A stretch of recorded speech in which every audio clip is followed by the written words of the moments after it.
नमस्कार। बहुत स्वागत है आप सभी दर्शकों का वृषभ राशि के लिए गुरु राशि परिवर्तन के इस वीडियो में। अतिचारी गुरु का तूफान, इतिहास दोहराया जाएगा 2025 से 2033। जी हाँ, 14 मई 2025 वो तिथि है जब गुरु राशि परिवर्तन करेंगे और राशि परिवर्तन करके मिथुन राशि में गोचर करेंगे। मिथुन राशि में गुरु गोचर करते ही गुरु अतिचारी अवस्था में आ जाएंगे। अतिचारी अवस्था वो अवस्था होती है जब किसी भी ग्रह की चाल सामान्य चाल से 2 गुना से अधिक तीव्र होती है। यानी जो ग्रह एक वर्ष में राशि परिवर्तन कर रहा है वो 6 महीने में ही राशि परिवर्तन कर लेगा। और ये स्थिति 1-2 नहीं, पूरे 8 वर्षों के लिए वर्ष 2033 तक रहने वाली है। और इस अवधि में हमें बेहद सावधान भी रहना होगा। हालांकि इन 8 वर्षों के गोचर को एक वीडियो में समाहित कर पाना संभव नहीं है, इसलिए इस वीडियो में गुरु के मिथुन राशि के गोचर पर ही चर्चा करेंगे। देवगुरु 14 मई को मिथुन राशि में गोचर करेंगे और 18 अक्टूबर को राशि परिवर्तन करके कर्क राशि अपनी उच्च की राशि में गोचर कर जाएंगे।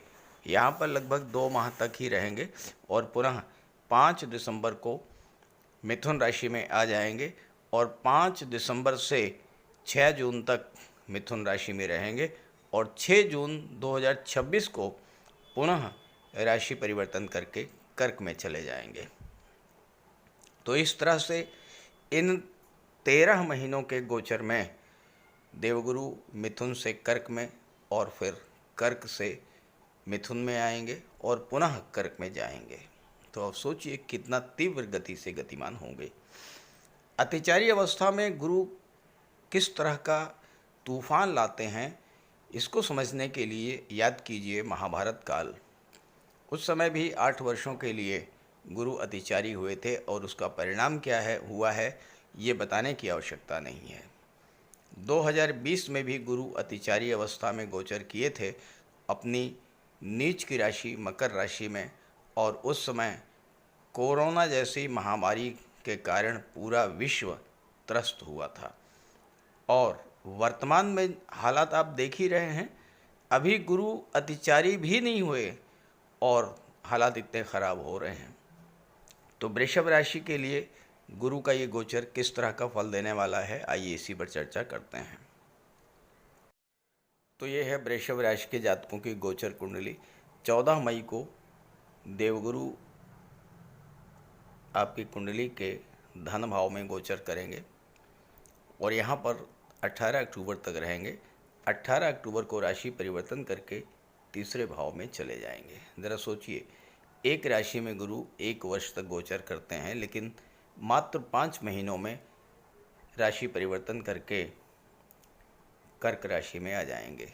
कर्क राशि में मात्र 2 महीने भी नहीं रहेंगे और पुनः राशि परिवर्तन करके मिथुन राशि में चले जाएंगे और इसके बाद 6 जून 2026 तक मिथुन राशि में रहेंगे और फिर पुनः कर्क राशि में गोचर करेंगे। यहाँ पर देवगुरु लाभ भाव के स्वामी होकर के धन भाव में गोचर कर रहे हैं, तो महाधनी योग बना रहे हैं। और यहाँ पर गोचर करते हुए गुरु की दृष्टि 6वें भाव पर, 8वें भाव पर और 10वें भाव पर पड़ेगी। अतिचारी अवस्था को आप एक एग्जाम्पल से समझें, किस तरह से कोई भी ग्रह कार्य करता है। मान लीजिए आपने किसी कॉन्ट्रैक्टर को अपना मकान बनाने का ठेका दिया और उसने कहा कि वो 1 वर्ष में आपका मकान तैयार करके दे देगा, लेकिन उसने बहुत तेज़ी से काम किया और 6 माह में ही मकान बना करके दे दिया। आप बड़े खुश हुए, चलो अच्छा हुआ, हमें बहुत जल्दी अपना मकान मिल गया। घर की चाबी दे करके वो चला गया और आप अपने नए घर में रहने के लिए आ गए। जब आप अपने नए घर में आए तो आपको ये पता चला कि उस घर में बहुत सारी कमियां रह गई हैं। जल्दबाजी में प्लास्टर ठीक नहीं हो पाया, फर्श की टाइल्स नहीं लग पाई सही ढंग से, बिजली फिटिंग में समस्या आ रही है, सैनिटरी सिस्टम सही ढंग से काम नहीं कर रहा है और इस तरह की तमाम कमियां और अधूरापन आपको महसूस हुआ।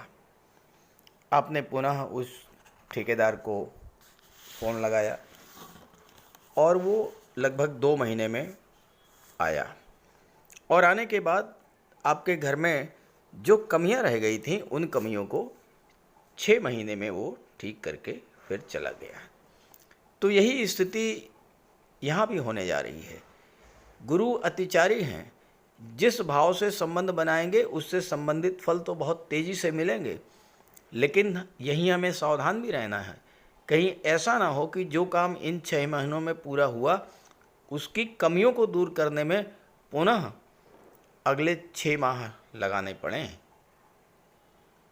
तो आइए समझते हैं कि इस गोचर काल में गुरु आपको किस तरह का फल प्रदान करेंगे। गुरु का गोचर आपकी कुंडली के धन भाव में होगा 14 मई को। लाभ का स्वामी होकर के धन भाव पर जाना आर्थिक दृष्टि से बेहद अनुकूल समय रहेगा आपके लिए। पैसे की कमी को लेकर जिस आर्थिक संकट से आप गुजर रहे थे उससे आपको राहत मिलेगी, क्योंकि गुरु 11वें भाव के भी स्वामी हैं जो कि आपकी इनकम का होता है। तो आपकी इनकम भी बहुत तेज़ी के साथ बढ़ेगी और पैसा काफ़ी तेज़ी के साथ संचित भी होगा, धन का भंडार भी बढ़ेगा।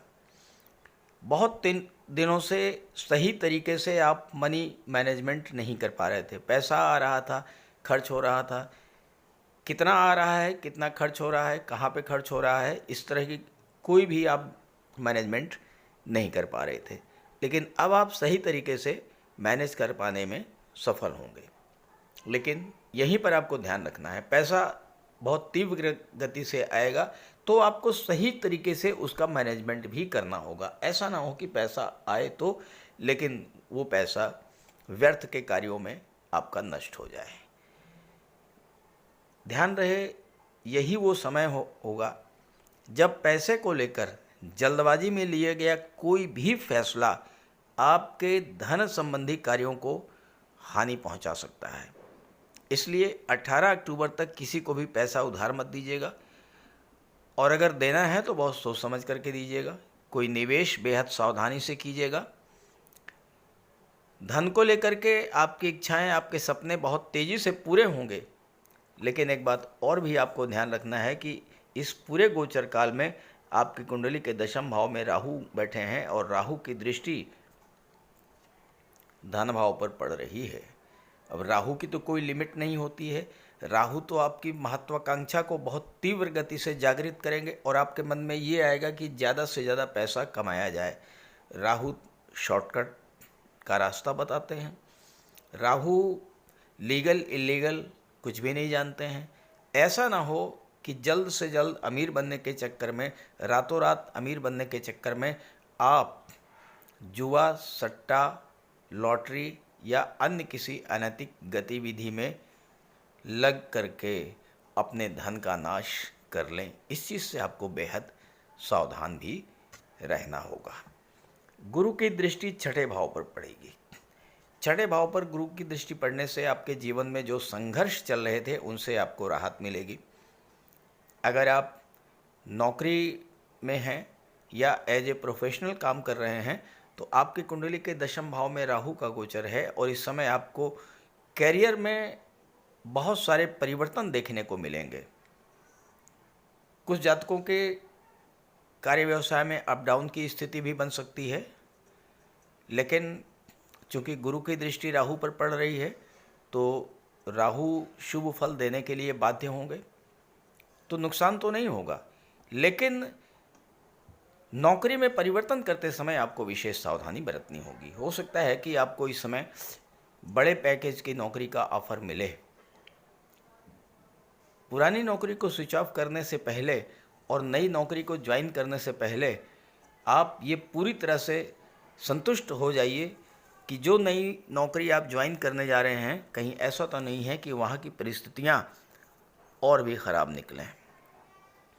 स्वास्थ्य में भी सुधार देखने को मिलेगा। कोई कोर्ट कचहरी का मैटर है उससे भी आपको राहत मिलेगी। 8वें भाव पर गुरु की दृष्टि पड़ेगी और 8वें भाव पर अपनी ही राशि पर दृष्टि पड़ेगी, तो इस समय आपको गुप्त धन की प्राप्ति होगी। जैसा मैंने शुरू में बताया कि आर्थिक दृष्टि से आपके लिए ये गोचर बेहद अनुकूल रहेगा। 8वें भाव पर दृष्टि पड़ेगी, आकस्मिक धन लाभ का भी योग बनेगा। अचानक से किसी ऐसी जगह से पैसा मिलेगा जहां से आपने सोचा भी ना हो। लॉटरी से, शेयर से, इंश्योरेंस के क्षेत्र के, मार्केटिंग के क्षेत्र से, या रियल एस्टेट से, या आप प्रॉपर्टी डीलर हैं वहां से पैसा मिल जाए। कोई बड़ी डील आप फाइनल कर लें और वहां से अच्छा पैसा कमीशन के रूप में मिल जाए। एज ए शेयर ब्रोकर आपको अच्छा पैसा मिल सकता है। सबसे बड़ी बात यह है कि आपके जीवन में जो विघ्न, बाधाएं, रुकावटें हैं, जो समस्याएं चल रही हैं, उसके लिए गुरु आपके लिए एक सुरक्षा कवच तैयार करेंगे। ईश्वर की विशेष कृपा आप पर होगी। कोई भी परेशानी इस गोचर काल में आप पर अगर आएगी तो देवगुरु उसे अपने ऊपर ले लेंगे और आपको बिल्कुल सुरक्षित बाहर निकाल आएंगे। 18 अक्टूबर को गुरु राशि परिवर्तन करेंगे, तो आइए समझते हैं उस समय क्या क्या लाभ मिलेगा। 18 अक्टूबर को गुरु राशि परिवर्तन करके तीसरे भाव में आ जाएंगे। यहाँ पर लगभग 2 माह तक ही रहेंगे। बहुत तीव्र गति से गोचर करेंगे। यहाँ गोचर करते हुए गुरु की दृष्टि 7वें भाव पर, 9वें भाव पर और लाभ के भाव पर पड़ेगी। और ये तीनों ही भाव, इनसे संबंधित फल आपको बहुत तीव्र गति से प्राप्त होंगे। सबसे बड़ी बात तो ये होगा कि इस समय आपका भाग्य बुलंदी पर होगा, भाग्य का भरपूर साथ मिलेगा, पराक्रम पुरुषार्थ में वृद्धि होगी, आपकी कम्युनिकेशन पावर में वृद्धि होगी। आप अपने बहुत से कार्य अपनी वाणी के बल पर ही सिद्ध कर ले जाएंगे। 7वें भाव पर दृष्टि पड़ेगी तो बहुत तेज़ी के साथ आपके विवाह का योग बनेगा, विवाह के रिश्ते आएंगे। लेकिन ध्यान रहे कि आपको 5 दिसंबर तक किसी तरह का कोई निर्णय विवाह को लेकर के नहीं लेना है। जल्दबाजी में अगर आपने विवाह कर लिया तो हो सकता है कि आगे चल कर के बहुत सारी समस्याएं आपके जीवन में आ जाएं। और ऐसे ही बिजनेस में भी पार्टनर्स भी आपको बहुत मिलेंगे। लेकिन पार्टनरशिप में कोई कॉन्ट्रैक्ट करने से पहले बहुत ध्यान दीजिएगा। जल्दबाजी में किसी के साथ पार्टनरशिप में बिजनेस मत शुरू कीजिएगा। गुरु तीसरे भाव में बैठे हैं। तीसरा भाव डॉक्यूमेंटेशन का होता है। किसी भी कागज़ पर साइन करने से पहले बहुत ध्यान से पढ़िएगा, बहुत समझ लीजिएगा, तब साइन कीजिएगा। जल्दबाजी में किसी भी डील को फाइनल मत करिए, किसी भी कॉन्ट्रैक्ट पर साइन मत कीजिएगा। और इनकम के भाव पर जब दृष्टि पड़ेगी तो जैसा मैंने बताया कि आपके सोर्स ऑफ इनकम बढ़ेंगे, आपकी इच्छाओं की पूर्ति होगी और तेज़ी से धन की प्राप्ति होगी। 5 दिसंबर को पुनः धन भाव में आ जाएंगे और 6 जून तक यहाँ रहेंगे। इस समय इन 6 महीनों में दूसरे भाव, तीसरे भाव, 7वें, 9वें, 11वें भाव से संबंधित जो भी कार्य आपके अधूरे रह गए थे उन सभी कार्यों को देवगुरु पूरा करेंगे। तो इस गोचर का लाभ उठाइए। आपके लिए बेहद अनुकूल है ये गोचर। वृषभ राशि शुक्र की राशि है, शुक्र धन के कारक हैं और गुरु का गोचर धन के भाव में है। तो आर्थिक समस्याओं के निराकरण हेतु ये समय बेहद अनुकूल रहेगा। इस समय अगर आप अपनी आर्थिक स्थिति को सुदृढ़ कर लेते हैं तो आगे चल कर के लिए आपके लिए बेहद राहत भरा समय रहने वाला है। और साथ ही साथ गुरु अतिचारी अवस्था में गोचर कर रहे हैं। गुरु का उपाय कीजिएगा तो आपको लाभ मिलेगा। बात करते हैं उपायों पर। देवगुरु को प्रसन्न करने के उपाय बेहद आसान हैं। आप अपने माता पिता, गुरु और वृद्ध जनों का सम्मान करें। भूल करके भी उनका अपमान न करें, उनकी सेवा करें और उनका आशीर्वाद प्राप्त करें। गुरुवार के दिन स्नान करने के जल में 1 चुटकी हल्दी मिला करके स्नान करें और स्नान करने के बाद हल्दी केसर का तिलक लगाएं। गुरुवार के दिन गुरु के बीज मंत्र ओम ग्रां ग्रीं ग्रौं सह गुरुवे नमः इसका जाप करें। घर में एक केले का वृक्ष लगा लें, चाहे तो गमले में ही लगा लें, उसको जल अर्पित करें, केले के वृक्ष की पूजा करें, भगवान विष्णु की पूजा करें। भगवान विष्णु को पीला चंदन या केसर का तिलक लगाएं और केले के वृक्ष पर हल्दी मिश्रित जल अर्पित करें। गुरुवार के दिन पीली मिठाई, हल्दी, पीले वस्त्र, पीली वस्तुओं का दान करें और पीले रंग के ही वस्त्र धारण करें। ये बहुत छोटे छोटे से उपाय करें आप तो इससे देवगुरु प्रसन्न होंगे।